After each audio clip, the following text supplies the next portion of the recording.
윤석열 전 대통령의 한남동 관저 퇴거 시점은 일러야 이번 주말이 될 것으로 보입니다. 대통령실은 주말에 중단했던 참모회의를 다시 열고 한덕수 권한대행 보좌 체제를 재가동했습니다. 용산으로 가보겠습니다. 강민경 기자. 네, 용산 대통령실입니다. 네, 윤 전 대통령이 관저에서 나오는 시기가 조금 늦어지고 있네요. 그렇습니다. 이르면 이번 주말쯤에 관저를 비울 걸로 보입니다. 대통령직 파면에 따라 관저에서 나와야 하는 만큼 원래 살았던 서초동 사저로 우선 옮길 가능성이 큰데 이사 시점이 다소 늦춰질 전망입니다. 우선 대통령 경호처가 서초동 사저의 시설과 경호 상황을 점검하는 데 시간이 걸립니다.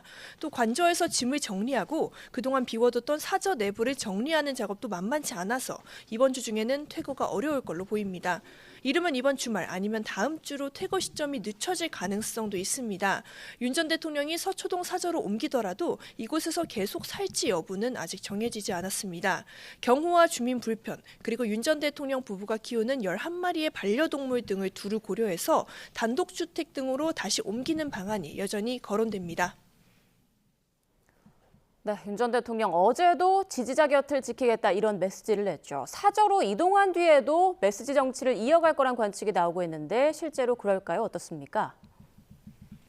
현재로선 윤 전 대통령이 정치적 영향력을 유지하기 위한 행보를 이어갈 가능성이 적지 않습니다.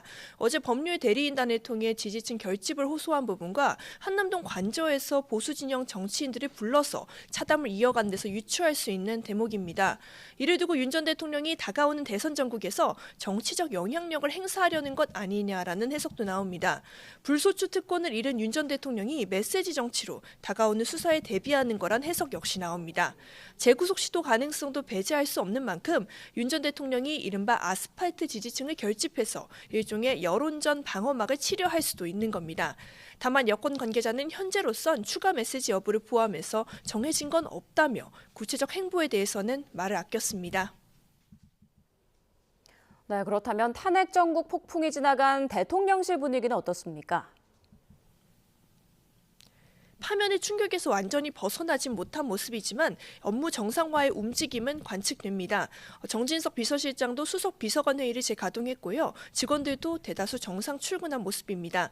그간 탄핵 기각이나 각하를 바라며 물밑 준비를 해왔던 만큼 후유증은 남아있지만 대통령실은 이제 조기 대선으로 기간 한덕수 대행 보좌 체제로 전환할 걸로 보입니다.